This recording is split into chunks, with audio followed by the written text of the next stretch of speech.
les expériences mystiques sont presque toujours en rapport avec la tradition dans laquelle s'inscrit le mystique qui les vit. Julian de Norwich, qui était catholique, vit, ouvrez les guillemets, de grosses gouttes de sang, fermez les guillemets, coulées d'une couronne d'épines. Milarepa, bouddhiste tibétain, vit son gourou entouré par de multiples bouddhas dans la position du lotus. Dick, lui, n'adhérait à aucune foi bien définie. La seule tradition à laquelle il se rattachait indubitablement, c'était la SF, laquelle exalte par-dessus tout la question « Que se passerait-il si ?» Aujourd'hui, j'ai le plaisir de vous retrouver pour aborder avec vous la vie et l'œuvre de Philip K. Dick, célèbre écrivain de science-fiction né en 1928 à Chicago, qui passera la majorité de sa vie en Californie et décédera en 1982, quelques mois avant la sortie au cinéma du Blade Runner de Ridley Scott, première adaptation d'un de ses ouvrages. Avant de rentrer dans le vif du sujet, je voudrais vous donner quelques informations pour bien contextualiser la présente vidéo. D'abord, au niveau de l'intention.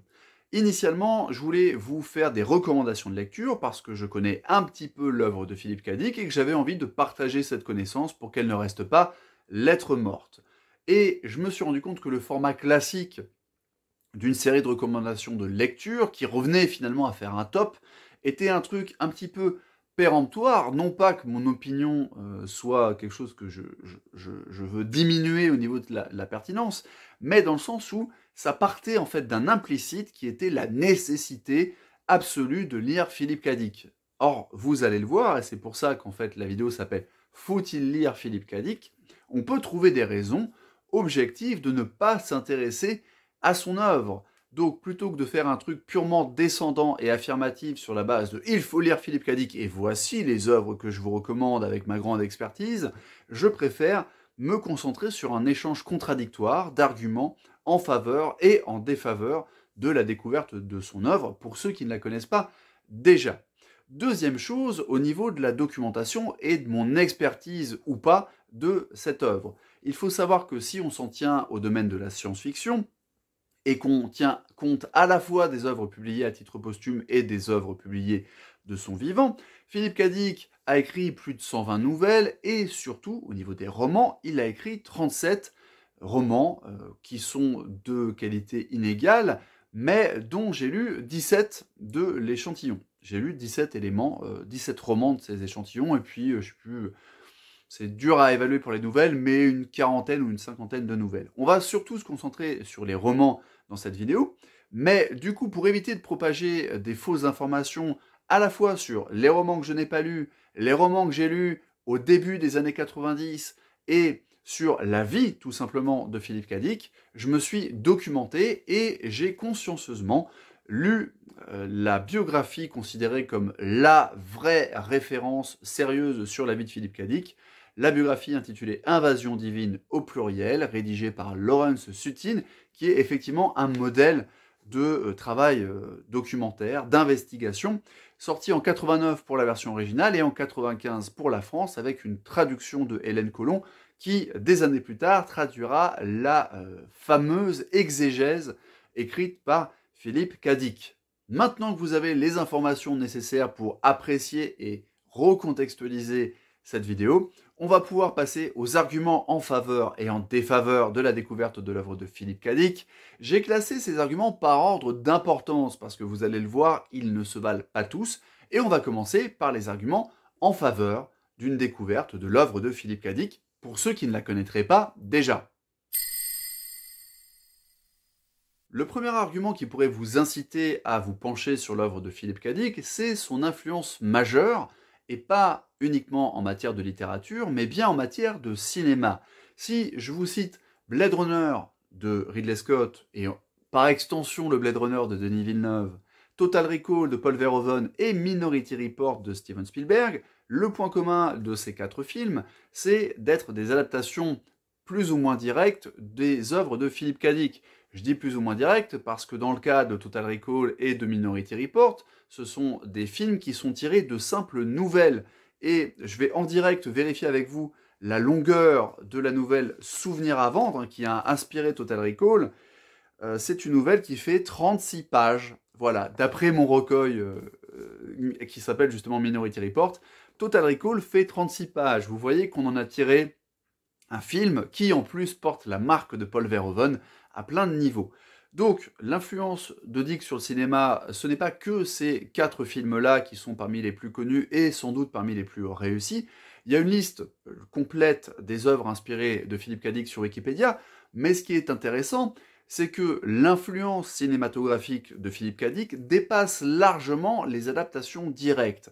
On peut citer des films comme Existence de Cronenberg, et par extension Matrix des sœurs Wachowski, on peut citer Dark City, et on peut même citer un film comme Donnie Darko, qui, d'après Richard Kelly, son réalisateur et scénariste, est, je cite, une version de l'attrape-cœur à la sauce Philippe K. Dick.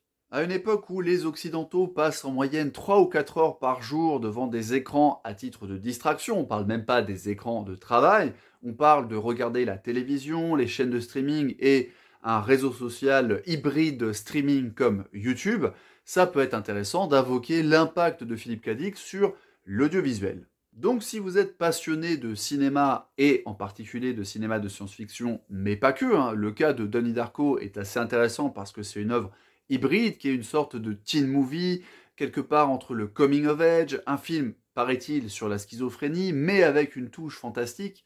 Bref, l'influence de Philippe K. Dick se faisant sentir au-delà des adaptations directes, ça peut être un argument tout à fait recevable de dire vous appréciez le cinéma, vous avez adoré Matrix, eh bien remontez à la source, remontez dans le sillage de la créativité et des ambiances complotistes, dystopiques, où il y a des réalités illusoires et alternatives pour vous pencher sur l'œuvre de Philippe K. Dick. Le deuxième argument en faveur de l'œuvre de Philippe K. Dick, ce sont les thèmes récurrents qui traversent son œuvre.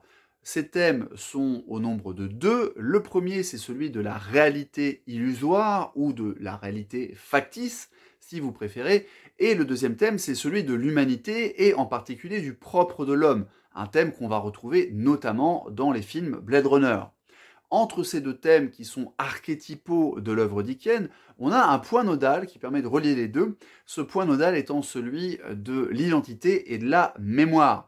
Sans ouvrir une longue digression philosophique, au pire, je vous renvoie à la parabole du bateau de Thésée, l'identité repose en partie sur la mémoire. L'identité de chacun d'entre nous, l'identité de soi telle qu'on la conçoit, c'est une identité qui passe par l'accumulation d'informations sur soi-même. Quels sont mes comportements? Comment est-ce que je réagis par automatisme quand je suis face à un stress? Qu'est-ce que j'ai fait de ma vie? Quels sont les savoirs que j'ai accumulés? Bref, autant de choses qui impliquent une mémorisation. Or, si vos souvenirs sont faux, comme c'est le cas dans Total Recall, à moins que le personnage de Total Recall ne soit juste en train de décompenser et imagine de façon délirante que ses souvenirs sont faux, si vos souvenirs sont faux, alors votre identité est fausse. Et se pose la question à la fois de la réalité illusoire et de ce qui fait votre humanité ou votre absence d'humanité. C'est quelque chose que Philippe K. Dick va explorer de 2 grandes façons. Une façon mystique, qui correspond d'ailleurs à des questionnements qu'il a eus dans les 8 dernières années de sa vie, puisque en 1974, il va vivre une série d'expériences que certains attribuent à une épilepsie du lobe temporal et que d'autres attribuent à une espèce de décompensation psychotique, avec entre les deux le fait que Dick est resté sceptique sur les visions, les rêves prémonitoires qu'il avait ou qu'il pensait avoir. On trouve dans la fameuse exégèse de Philippe K. Dick une sorte de journal intime, introspectif et une tentative de théoriser des choses, notamment des choses religieuses, mystiques, spirituelles. On trouve des enchaînements de questions-réponses, des auto-interrogatoires sceptiques auxquels se soumet Dick lui-même. On a donc une exploration du thème de la réalité illusoire qui passe par des sensibilités mystiques et spirituelles, et effectivement, dans la spiritualité, il est de façon récurrente et interculturelle question d'un déchirement de l'illusion, d'une prise de conscience, notamment prise de conscience de la fausse dichotomie, ce que certains vont appeler l'ego, et la métaphore la plus récurrente de cette dilution subite de l'ego dans l'illumination, c'est la vague qui prend conscience d'être un bout de l'océan. C'est la dissolution du je, du moi, de l'ego dans le grand tout que certains présentent comme un océan. L'autre manière dont Philippe K. Dick va explorer l'idée de la réalité factice, ce sont des intrigues qu'on qualifierait aujourd'hui de complotistes, hein, ni plus ni moins. Si je prends par exemple un roman qui s'appelle La vérité avant-dernière, dans ce roman, il y a eu une troisième guerre mondiale qui a irradié totalement la surface de la planète. Les populations se sont réfugiées dans des abris anti-atomiques souterrains et pour participer à l'effort de guerre, fabriquent des robots, qui sont des robots guerriers qu'on trouvera aussi dans une nouvelle qui s'appelle Un nouveau modèle. Philippe Cadic, je fais une petite incise, a beaucoup réutilisé des contenus qu'il avait d'abord écrits dans des nouvelles, des idées de scénarios, des idées d'univers, des thématiques qu'il a repris ensuite de façon beaucoup plus développée dans des romans. Bref, on a cette population qui vit sous terre et qui travaille en bon ouvrier de montage sur des chaînes pour fabriquer des robots, sauf qu'un des protagonistes, qui est réfugié dans cet abri, va devoir monter à l'extérieur pour chercher une pièce de rechange parce qu'il y a une panne dans l'abri et il n'y a plus de pièce de rechange, donc il part à la surface persuadé qu'il va rencontrer un monde irradié où la guerre fait rage, alors qu'en vérité, la guerre est terminée depuis plusieurs années et les populations nanties qui vivent à la surface continuent à mentir aux gens qui sont réfugiés dans les abris pour se faire fournir des robots qui servent en fait à exécuter les tâches domestiques et les tâches de production pour ces personnes vivant à la surface. Donc là, on est sur un exemple de mensonge à grande échelle qui est quelque chose qui fait écho finalement aux différentes théories complotistes qui fleurissent aujourd'hui. Par exemple, les gens qui affirment qu'on ne serait jamais allé sur la Lune, les gens qui affirment que la Terre serait plate. La question étant à qui profiterait un mensonge sur la platitude de la Terre? Franchement, on peut bien se poser la question.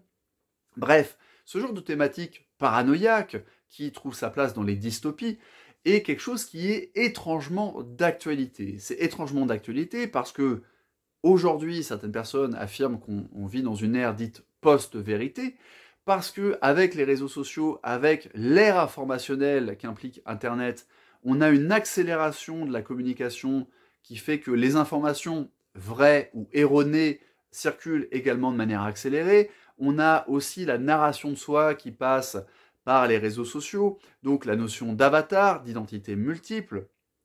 On a toutes ces thématiques qui aujourd'hui trouvent un écho dans les œuvres de Philippe Cadic. Enfin, c'est plutôt l'inverse, c'est plutôt les théories, les tentatives d'invention d'univers plus ou moins dystopiques de Philippe Cadic qui vont trouver leur place, un écho dans nos thématiques actuelles. Une série comme Black Mirror, par exemple, doit beaucoup à l'œuvre de Philippe Cadic, et cette œuvre, effectivement, résonne de façon assez actuelle, même si le questionnement sur la réalité, quand on va du côté religieux, mystique et spirituel, remonte à des choses qui n'ont rien à voir avec le progrès technologique, puisqu'on va trouver ce genre de questionnement, voire ce genre d'affirmation dans différentes spiritualités et différentes religions, parfois très très anciennes. Le troisième argument qui plaide en faveur d'une découverte de l'œuvre de Philippe Cadic, c'est la place toute particulière qui occupe la psychiatrie et la psychologie. Il faut savoir que Philippe Cadic a souffert assez rapidement dans sa vie de petits problèmes psychologiques. Je dis petits parce qu'au début, lorsqu'il était adolescent, il s'agissait de la peur de manger en public. Donc, ok, c'est déjà une phobie qui peut être handicapante, mais on n'est pas au niveau de la décompensation psychotique. Phobie de manger en public, liée à des problèmes de déglutition et qui, combinée à une sensation de vertige qui se produisait souvent lorsqu'il allait en cours, notamment à l'université, l'a poussé à vivre plutôt enfermé chez lui et à éviter les lieux publics, les réunions, etc. Même si ça lui est arrivé de voyager, il sortait quand même un minimum de chez lui. Il a même été jusqu'en France en 1977 pour une convention qui avait lieu à Metz, dont on a des traces filmées d'ailleurs. Et il ne faut pas non plus imaginer que le mec vivait de façon totalement autistique, replié sur lui-même. Il était capable d'accueillir des gens chez lui. Il y a même une époque de sa vie où sa maison était devenue quasiment un squat, où des toxicomanes vivaient de façon permanente et le lieu était du coup une plaque tournante pour les dealers. On reviendra sur cette époque de la vie de Philippe Cadic un peu plus tard.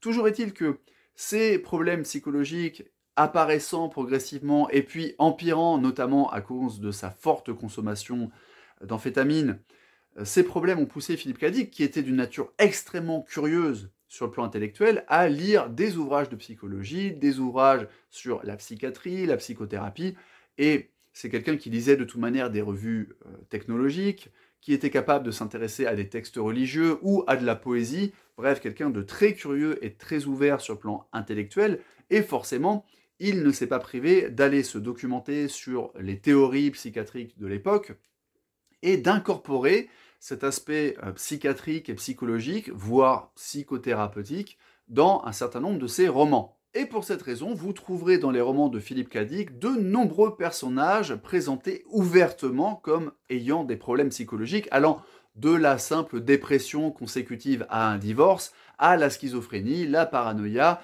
ou l'autisme. Ce qui permettait d'ailleurs à Philippe K. Dick, notamment dans le cas de la schizophrénie et de la paranoïa, de sommer le trouble dans l'esprit du lecteur, puisque lorsqu'un protagoniste découvre que la réalité dans laquelle il évolue est complètement factice, si ce protagoniste vous a d'abord été présenté comme étant schizophrène, vous pouvez évidemment douter de la pertinence de ces découvertes. Intéressons-nous maintenant aux arguments qui plaident contre l'exploration de l'œuvre de Philippe K. Dick, le premier d'entre eux étant la flagrante inégalité de ses productions. Philippe K. Dick a vraiment produit des choses qui ne se valent pas les unes les autres. Alors, par exemple, dans le livre de Lawrence Sutin, à la fin, vous avez ce qu'il appelle un guide de lecture chronologique qui présente chacun des romans, plus quelques nouvelles ou recueils de nouvelles, chacun des romans publiés par Philippe K. Dick avec une note. On peut évidemment juger scandaleux ou en tout cas très réducteur le fait de noter les œuvres, mais pour votre information personnelle, on a des 10 sur 10 et on a des 3 sur 10. Et on parle là de quelqu'un qui est féru de l'œuvre de Philippe K. Dick. On parle de quelqu'un qui a priori a toutes les raisons d'être bon public. Ça vous donne une idée de cette inégalité. Le deuxième argument, c'est le risque de déception si vous tenez absolument à découvrir Philippe K. Dick parce que vous avez adoré Total Recall ou Minority Report, qui sont quand même des films d'action, et je ne parle pas de Paycheck de John Woo que je n'ai pas vu, parce que même si on retrouve des éléments typiquement dickiens, y compris dans des œuvres qui ne sont pas des adaptations, je le répète, par exemple Matrix ou Donnie Darko, ne vous attendez pas à avoir les mêmes sensations en lisant un livre de Philippe K. Dick. À la rigueur, le très contemplatif et assez sombre Blade Runner de Ridley Scott peut vous donner une idée de ce que vous allez trouver si vous lisez Les androïdes et rêvent-ils de moutons électriques, qui de toute manière est désormais réédité sous le titre Blade Runner. Mais si vous avez adoré le Blade Runner de 2049 Villeneuve, vous allez forcément être déçu parce que la puissance du film de Villeneuve repose majoritairement sur les visuels qui sont époustouflants. Franchement, j'étais pas très bien disposé contre ce film, mais j'ai adoré ce que j'ai vu sur le plan visuel. Sinon, c'est un film qui a des lacunes, mais les visuels sont tellement époustouflants qu'on s'en fout des lacunes. Blade Runner 2049, c'est une orgie visuelle, mais vous n'allez évidemment pas retrouver cet aspect époustouflant dans les livres de Philippe K. Dick. C'est une littérature qui n'est pas spectaculaire et qui n'est pas vraiment une littérature d'action. Je vais prendre une comparaison. Lorsque vous lisez Fight Club de Chuck Palahniuk, que moi j'ai eu la chance de lire avant d'aller voir le film étant extrêmement fidèle au livre, pour le coup, c'est un peu l'inverse de Blade Runner, ou de Total Recall et Minority Report, qui étalent ou qui coupent des bouts, selon qu'ils partent d'une nouvelle ou d'un roman. Quand on prend Fight Club, version cinéma et version littéraire, le livre est, je vais prendre une expression extrêmement cliché, j'en suis navré, mais le livre est ce qu'on appelle un livre coup de poing. Quand tu lis Fight Club, tu le dévores, t'es secoué, c'est quelque chose qui te remue, et finalement, le côté scène de baston qu'on va trouver dans le film n'est pas plus puissant que le livre. Par contre, les adaptations de Philippe K. Dick, en tout cas pour le cinéma, sont souvent des films qui ont une dimension action, une dimension un peu spectaculaire, et vous n'allez pas retrouver cette dimension dans les livres de Philippe K. Dick. Donc, n'y allez pas pour chercher la grandeur d'un Blade Runner ou le côté sanguinolent d'un Paul Verhoeven, parce que vous risqueriez d'être déçu. Le troisième argument, c'est malheureusement le fait que la littérature de Philippe K. Dick est, en tout cas à mon sens, une littérature grise, ou grisâtre si vous préférez. Philippe K. Dick a une particularité, c'est que comme il voulait avant tout faire de la littérature blanche, il a un côté balzacien, alors sans les descriptions à non plus finir, on n'est pas chez Zola ou Balzac à proprement parler, mais on est dans cette approche naturaliste parce que Philippe Cadic va souvent, dans peut-être pas tous ses romans, mais dans une énorme majorité d'entre eux, nous faire suivre un protagoniste issu de classe populaire et qui n'est pas simplement quelqu'un d'ordinaire, mais qui est quelqu'un qui a des problèmes financiers, des problèmes de divorce. Il faut savoir que Philippe Cadic a été marié 5 fois et que les 5 fois, son mariage s'est soldé par une séparation. Et il a mis beaucoup de ces éléments autobiographiques dans ses œuvres. Donc on suit un plombier endetté qui divorce et qui se fait prescrire des antidépresseurs parce qu'il est déprimé. Si vous rajoutez à ça le fait que ce plombier va rencontrer des menaces cosmiques ou géopolitiques de grande ampleur, il y a quelque chose de paradoxal dans cette littérature où les enjeux sont spectaculaires pour le coup, mais où en général on n'a pas de double résolution. C'est quelque chose que Philippe Cadic décrit lui-même en disant « Si mon plombier est en passe de divorcer, alors il aura le choix à la fin du livre entre solder la menace cosmique ou réussir à sauver son mariage. Et mes protagonistes ne font jamais les deux. Donc on se retrouve toujours avec un côté doux, amer dans les livres de Philippe Cadic. Et au départ, ça passe relativement bien, surtout si vous commencez en lisant les meilleurs livres de Philippe Cadic que je vais vous recommander à la fin de la vidéo. Mais sur le long terme, parce que c'est la dose qui fait le poison, ça devient profondément lassant. Moi, au bout de 17 romans, j'en ai eu ma claque de la grisaille récurrente, du côté un peu triste, un peu déprimé, un peu sous antidépresseur finalement des romans de Philippe Cadic. Le quatrième argument, c'est malheureusement le temps de lecture limité dont nous disposons et la nécessité d'avoir des priorités. Qui plus est, n'en déplaise à Jordan Peterson, les œuvres de fiction ne sont pas les meilleurs supports pour explorer la psychologie humaine. Peterson recommande la lecture de Crime et Châtiment de Dostoïevski. Vous pouvez choisir les meilleurs romans du monde en explorant toutes les recommandations de lecture faites par les meilleurs experts. À la fin, si vous lisez 1 heure par jour, moi, je vous invite à vous focaliser sur la lecture d'ouvrages non fictionnels, que ce soit des manuels de psychologie, que ce soit des livres d'histoire, que ce soit des essais géopolitiques, voire même des spéculations un petit peu sur l'avenir de l'humanité, mais des spéculations qui s'appuient sur l'état de l'art en matière de technologie. Bref, lire des romans, certes, c'est une expérience qui peut être plaisante, qui peut être relaxante et qui peut être riche en insight psychologique. Si vous lisez Dune de Frank Herbert, vous serez impressionné par la qualité de ses analyses psychologiques et de toute manière, on reparlera de Dune sur cette chaîne pendant l'année 2020. Toujours est-il que malgré la qualité énorme de certaines œuvres fictionnelles, si vous n'avez que 1 heure par jour consacrée à la lecture, il ne faut pas lire des romans, il faut avant tout lire de la non-fiction. Après, si vous faites partie de ces personnes qui arrivent à lire 3 ou 4 heures par jour, vous pouvez lire 2 heures de non-fiction et vous offrir 1 heure de relaxation ou de divertissement en lisant des romans. C'est pas un problème, mais le fait est que la majorité d'entre nous passe plus de temps devant des écrans que devant des livres.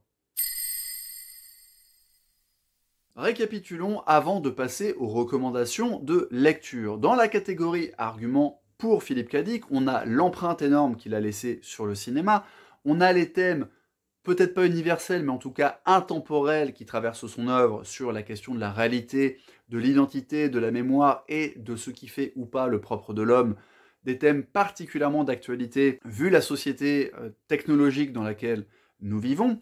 Et on a enfin le soin tout particulier que Philippe Cadic a mis à incorporer des éléments de psychiatrie et de psychothérapie dans ses romans. De l'autre côté, au niveau des arguments en défaveur de cette œuvre, en tout cas en défaveur de l'investissement que représente la lecture d'un livre, on va avoir le côté profondément inégal de la bibliographie de Philippe Cadic, un argument qui pour le coup peut facilement être invalidé en suivant les conseils de lecture, donc c'est pas un argument très puissant. On va avoir le risque de déception. Vous ne trouverez pas dans les romans de Philippe Cadic des scènes d'action échevelées et des descriptions cyclopéennes à couper le souffle. Vous trouverez des choses nettement moins spectaculaires que ce qu'on peut voir dans certains films adaptés de ses œuvres. Le troisième argument, c'est le côté gris, le côté terne, le côté naturaliste slash dépressif ou déprimé qui revient quand même dans beaucoup de ses œuvres, malgré l'humour dont Dick était tout à fait capable, et qui est parfois très drôle dans certains de ses livres, dont certains que je vais recommander. Et le quatrième argument, qui est l'argument nodal qui a amené cette vidéo à prendre cette forme-là, c'est malheureusement la nécessité d'avoir des priorités dans la vie, puisqu'il n'y a que 24 heures dans une journée, et que malheureusement la plupart d'entre nous ne lisons pas assez. Sur cette chaîne, j'ai déjà publié 2 vidéos qui, à elles seules, présentent une douzaine d'ouvrages non fictionnels qui, à mon sens, sont bien plus prioritaires que n'importe quel roman. Passons maintenant aux recommandations de lecture. Si vous décidez de vous intéresser à l'œuvre de Philippe Cadic, le premier livre que vous devez lire, parce que vous allez peut-être en lire un seul, ce sera donc le meilleur d'entre eux, et ce sera Ubik, paru en 1969, un livre qui raconte comment le survivant d'une explosion criminelle va assister à la disparition d'un certain nombre de ses proches et voir carrément la réalité se déliter autour de lui tout en recevant des messages dont il ne connaît pas l'origine et qui va donc mener une enquête. On a donc une trame un petit peu policière finalement à ce livre qui permet de chercher à connaître la suite des événements, le tout narré avec un humour certain par Philippe Cadic. On a par exemple une scène qui résume bien d'ailleurs sa créativité, sa capacité à trouver des petites idées pour nous plonger dans une société légèrement plus avancée, entre guillemets, que la nôtre. Dans le monde de Ubik, tout est payant et le protagoniste, à un moment, est enfermé chez lui parce que pour ouvrir la porte de son appartement, il faut qu'il paye. Et comme il n'a plus d'argent, eh bien la porte refuse de s'ouvrir. Donc s'ensuit un dialogue surréaliste entre la porte qui refuse de lui faire crédit et le protagoniste qui affirme que c'est pas écrit dans le bail de l'immeuble que la porte est payante et en fait la porte lui cite le bail, etc. Et elle finit par le menacer d'attaquer en justice lorsqu'il sort un tournevis pour la démonter. C'est une scène qui est très drôle, d'un humour assez acide sur les éventuels excès de la société marchande qui est la nôtre. Le tout avec cette thématique typique de Philippe Cadic, de la réalité qui se délite et de cette quête de ce qu'est ou pas le réel et la vérité. Le deuxième roman que je vous invite à lire si vous souhaitez aller plus loin après la lecture de Ubik, c'est Substance Mort, paru en 1977, un roman très accrocheur qui suit lui aussi une trame policière. On va suivre l'enquête d'un agent de la brigade des stupes qui est chargé d'infiltrer une communauté de hippies, communauté largement inspirée de l'époque où Philippe Cadic hébergeait chez lui des toxicomanes. Un livre qui est aussi une forme de critique et d'autocritique sur les années 60, sur la consommation de drogue de Philippe Cadic. Il s'est d'ailleurs inspiré de son séjour en cure de désintoxication pour y dépeindre une association qui va chercher les toxicomanes pour les sevrer. Et ce livre, qui est certes crépusculaire, est extrêmement accrocheur et contient là encore tout un tas de petites inventions qui sont typiques de l'imaginaire de Philippe Cadic, en plus d'explorer évidemment le thème de la réalité, puisque l'agent des stupéfiants, qui comparaît de façon anonyme devant ses supérieurs, se voit donner pour objectif d'espionner une personne qui est en fait l'identité de couverture qu'il utilise lorsqu'il est infiltré chez les toxicomanes. Donc en fait, il est chargé de s'espionner lui-même.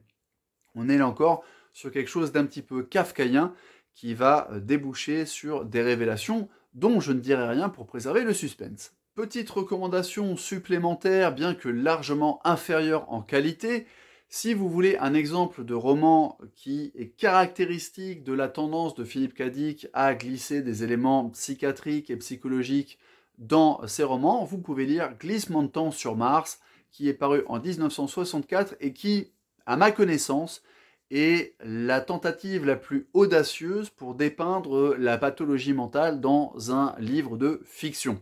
Voilà, je ne vais pas en dire plus sur l'intrigue parce que je l'ai en grande partie oublié, mais ce dont je me rappelle, c'est d'une part que c'est un livre assez déprimant, avec cette grisaille typiquement dickienne, mais avec un côté psychiatrisant et notamment un morceau de bravoure lors d'une scène en particulier, scène dont je ne dirai rien, mais qui est vraiment une retranscription édifiante de la maladie mentale. Pour ceux d'entre vous qui voudraient varier les plaisirs, vous pouvez aussi vous intéresser aux nouvelles écrites par Philippe Cadic, qu'on trouve évidemment sous forme de recueil. Si vous ne deviez lire qu'une seule de ces nouvelles, moi je vous recommanderais Un jeu guerrier. Alors, je l'ai dans le recueil qui s'appelle Minority Report, qui est toujours distribué avec une couverture moins moche, hein, ceci dit, dans lequel on trouve normalement Souvenir à vendre, qui est inspiré Total Recall, Minority Report, enfin rapport minoritaire, ainsi qu'un certain nombre des meilleures nouvelles de Philippe Cadic, il faut bien le reconnaître, puisqu'on y trouve Nouveau modèle, la nouvelle qui a inspiré Planète Hurlante, La fourmi électrique, La foi de nos pères. Donc c'est vraiment pas mal, mais si vous ne deviez en lire qu'une, histoire de varier les plaisirs et de changer de la thématique, des souvenirs trafiqués ou de la précognition qu'on trouve dans Rapport minoritaire, je vous invite à vous pencher sur Un jeu guerrier qui, sans jamais utiliser le terme, parle en fait des allants de soi culturels et par extension du cadre mental. Je ne pouvais pas décemment finir cette liste de recommandations de lecture sans vous proposer une œuvre de non-fiction. Et c'est pourquoi, que vous soyez quelqu'un qui n'est pas intéressé par la science-fiction ou par les romans, ou quelqu'un qui a déjà fait le tour de l'œuvre de Philippe Cadic, je me dois de vous proposer la lecture de Invasion divine de Laurent Sutin, cette fameuse biographie que j'ai lue exprès pour préparer la vidéo, sachant que j'avais déjà lu une autre biographie de Philippe Cadic à la fin des années 90 et au début des années 2000, une biographie largement moins qualitative. Donc c'est avec un élément de comparaison que je me permets de vous recommander la lecture de Invasion divine, un livre qui est extrêmement impressionnant de par l'importance des recherches documentaires qui ont été effectuées par Laurent Sutin. C'était une époque où l'exégèse n'était pas éditée et le livre propose des extraits à l'époque inédits de l'exégèse. Il y a un vrai amour de Laurent Sutin pour l'œuvre de Philippe Cadic et pour le parcours du personnage, ce qui fait que le livre a l'honnêteté de mentionner, de montrer certains défauts de Philippe Cadic, qui était quand même quelqu'un avec une grosse dépendance affective et un côté un petit peu bipolaire, et d'autres défauts, peut-être une tendance à l'affabulation, mais en même temps, bien que ces défauts soient montrés et que la poussière ne soit pas cachée sous le tapis, on sent la profonde bienveillance, on sent l'amour de Sutin pour l'œuvre de Philippe Cadic et pour l'écrivain. Donc c'est un ouvrage qui est très rigoureux, qui est passionnant à lire, à l'exception peut-être des tout derniers chapitres qui tournent un petit peu en rond parce qu'ils décrivent une période de la vie de Philippe Cadic où ce dernier tournait lui-même en rond avec ses fameuses révélations mystiques qui le questionnaient depuis 1974, mais ce défaut mis à part, c'est vraiment un ouvrage remarquable qui vous permet de plonger autant que faire se peut dans la psychologie de Philippe Cadic, qui permet de vraiment avoir l'impression de connaître le personnage autant qu'on peut connaître quelqu'un qui n'est pas soi-même, surtout quand il s'agit de quelqu'un qui avait tendance à donner des versions différentes d'un même événement selon les interlocuteurs, et c'est pour ça que Sutin a beaucoup recoupé les témoignages et que c'est un modèle de démarche documentaire. Merci d'avoir regardé cette vidéo jusqu'au bout, j'espère sincèrement que vous avez apprécié la démarche qui est un petit peu différente de ce que j'ai fait jusqu'ici sur la chaîne. Mettez-moi vos ressentis dans les commentaires, ça m'intéresse d'avoir un retour sur ma démarche et aussi un retour sur les romans de Philippe Cadic pour ceux d'entre vous qui les connaissent. Vous pouvez vous abonner à ma newsletter pour des tas de raisons. C'est vachement bien de s'abonner à la newsletter, mais je ne vais pas détailler parce que ça fait 2 heures que je tourne cette vidéo. Je suis un petit peu fatigué. On se retrouve très bientôt pour des sujets un petit peu plus classiques de psychologie. Prenez soin de vous, prenez soin du monde, ça peut servir.